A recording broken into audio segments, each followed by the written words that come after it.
Hello बच्चों, आपका हमारे चैनल में स्वागत है। बच्चों, आज आपको हम इंग्लिश ग्रामर के टेंस के तहत फ्यूचर कंटिन्यूस टेंस पढ़ाने जा रहे हैं। इसके पहले के वीडियो में आपको सिंपल फ्यूचर टेंस पढ़ाए थे।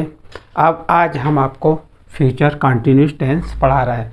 तो फ्यूचर कंटिन्यूस टेंस को भविष्य जारी काल कहते हैं। भविष्य में जो कार्य चलते रहता है उसकी बात की गई है इसमें। और फ्यूचर कंटिन्यूस टेंस की हम पहचान पढ़ेंगे। पहचान क्या है? वाक्य के अंत में क्या आता है?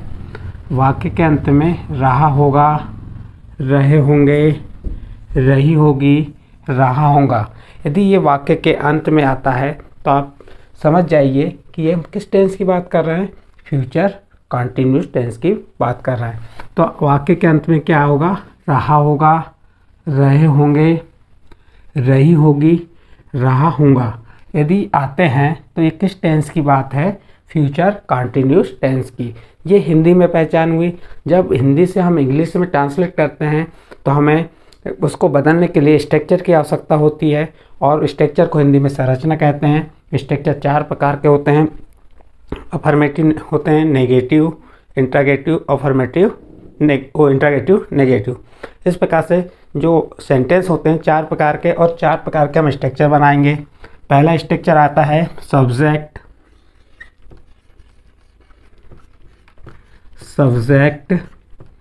प्लस विल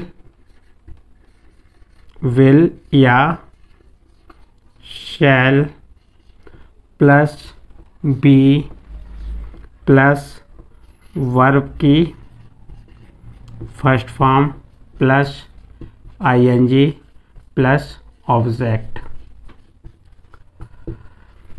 ये अफर्मेटिव सेंटेंस का स्ट्रक्चर हो गया।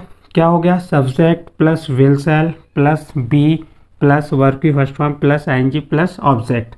विल और शैल कब आते हैं? ये हमने आपको वैसे भी इसके पहले वाले सिंपल फ्यूचर टेंस में नियम बताए थे। आई वी के साथ शैल आएगा और बाकी के साथ विल आएगा। परंतु कभी कंडीशन चेंज हो जाती है कि जैसे दृढ़ निश्चय है, और क्या कह सकते हैं अपन, इस टाइप के दृढ़ निश्चय वाले वाक्य हो गए तो उनमें कंडीशन चेंज हो जाती है। आई वी के साथ सेल ना आके विल आ जाता है। तो ये कुछ कंडीशनों, सामान्य कंडीशनों के साथ होता है। तो यहाँ पे अभी वर्तमान में आपका जो दिया है, फिर अभी कुछ नियम बाद में बताएंगे हम आपको। उसमें बता देंगे कि विल सेल का यूज़ कहाँ किया जाता है। तो ये हो गया आपका अफर्मेटिव का स्ट्रक्चर। इसी प्रकार आपका सेकेंड नेगेटिव का। तो नेगेटिव बनाने का स्ट्रक्चर क्या होगा? इसमें भी आपका सब्जेक्ट प्लस विल या शैल प्लस, इसके बाद नॉट आ जाएगा हेल्पिंग वर्ब के बाद, प्लस बी प्लस वर्ब की first form plus ING plus object. तो ये आपका किसका बन गया? नेगेटिव का। तो यदि आपको अफर्मेटिव का स्ट्रक्चर अच्छे से बन जाता है, तो नेगेटिव का स्ट्रक्चर बनाना कठिन नहीं है।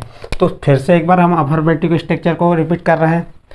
अफर्मेटिव का स्ट्रक्चर है subject plus will shall plus be plus verb की first form plus ING plus object. तो नेगेटिव का क्या बन गया? Subject plus will shall plus not plus be plus verb की first form plus ING plus object. इसी प्रकार third किसका बनाएंगे हम? इंट्रोगेटिव का। इंट्रोगेटिव में आपकी जो हेल्पिंग वर्ब है विल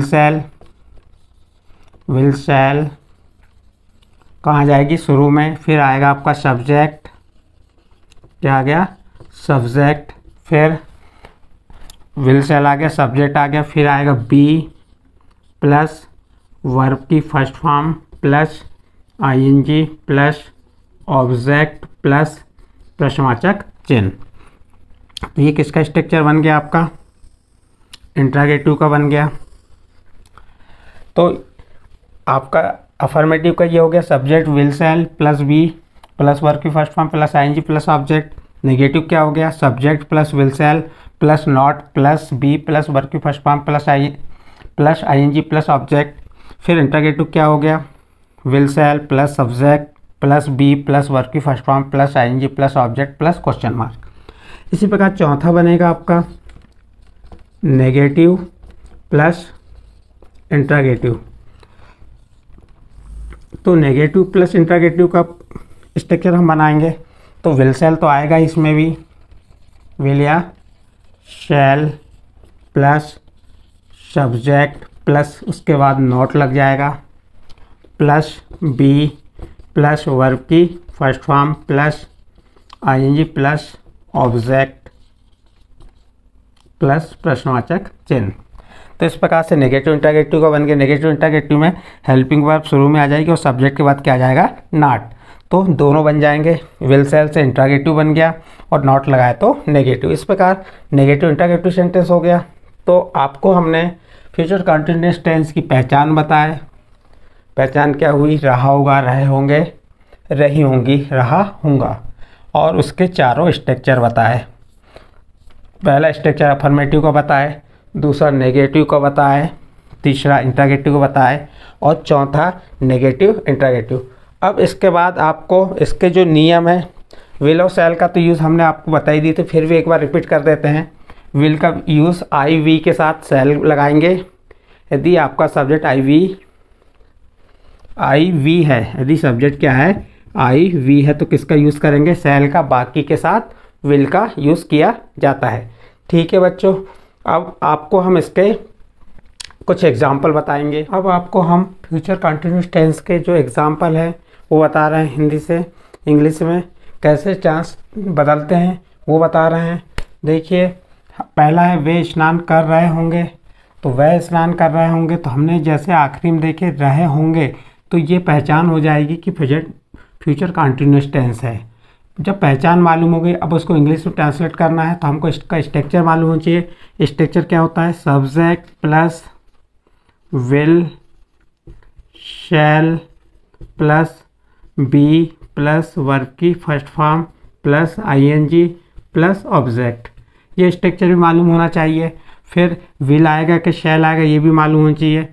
तो विल किसके साथ, शैल किसके साथ आता है, आई और वी के साथ शैल आता है, बाकी के साथ क्या आता है, विल। लेकिन कभी कभी इसमें कंडीशन चेंज हो जाती हैं कि जैसे जहाँ पे निश्चित की बात आ गई, तो वहाँ पे आपको विल का यूज़ करना पड़ेगा शैल के जगह पे। संभावना व्यक्त करने के लिए बात आ गई, तो वहाँ पे हमको क्या करना पड़ेगा, विल की जगह वो शैल की जगह विल लगाएंगे, जहाँ कंडीशन जैसी आएगी उस टाइम पे। अब देखिए यहाँ पे, अब हम इसको बदलते हैं। तो सबसे पहले सब्जेक्ट पहचान लेते हैं। सब्जेक्ट क्या हो गया, वे, स्नान क्या हो गया, ऑब्जेक्ट, और करना और कर रहे होंगे। तो इस प्रकार से आपका यहाँ पे करना हो गया, टेक जो है वर्ब है इसमें। तो अब देखिए, तो वे के लिए क्या आ गया, दे विल। दे के साथ क्या आएगा, विल। आई और वी के साथ शैल आता है, बाकी के साथ क्या आता है, विल बताया था अभी हमने। तो दे के साथ विल आ गया, फिर बी आ गया, और करने कहते हैं टेकिंग आ बात। बात है ना, स्नान। तो इसका सेंटेंस क्या बन गया, दे विल बी टेकिंग बात। फिर नेक्स्ट देखिए, बच्चे खेल रहे होंगे। तो रहे होंगे, तो आप समझ जाइए कि फ्यूचर कंटिन्यूअस टेंस की बात है, रहे होंगे कह रहा है।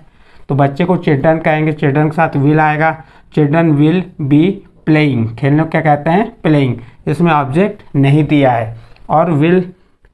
अब यहाँ पे निश्चितता आ जाती तो विल नहीं आता, फिर शैल आ जाता। लेकिन यहाँ पे आपका साधारण वाक्य है, सिंपल रूप से है।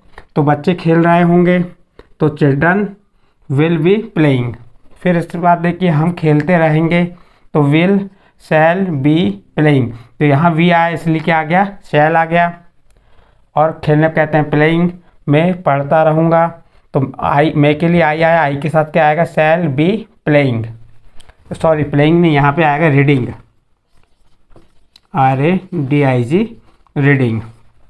आई शैल बी रीडिंग। फिर अगला, तुम नदी में तैरते रहोगे। यानी कि यहाँ निश्चित है कि तुम नदी में तैरते रहोगे। तो यहाँ पे यू के साथ क्या आ गया, शैल आ गया। यू के साथ क्या आ गया, शैल आ गया। नहीं तो ऐसे सिंपल रूप से जो रहते हैं उसमें क्या आ रहा था, यू के साथ विल आता। तो इस प्रकार से यहाँ पे आपको हमने इंग्लिश से वो हिंदी से इंग्लिश में ट्रांसलेट करना आपको बताए। और इस प्रकार से बहुत से एग्जाम्पल है जो आप देख के कर सकते हो। यहाँ पे आपका फ्यूचर कंटिन्यूअस टेंस समाप्त होता है। अब इसके बाद आने वाली वीडियो में आपको फ्यूचर परफेक्ट टेंस बताएंगे और फिर इसके बाद फ्यूचर परफेक्ट कंटिन्यूस बताएंगे। इस प्रकार से यहाँ सभी टेंसों को हम समाप्त करेंगे। तो आज के वीडियो में आपको हमने फ्यूचर कंटिन्यूस टेंस बताया और उसका पूरा परिचय दिए। ठीक है बच्चों।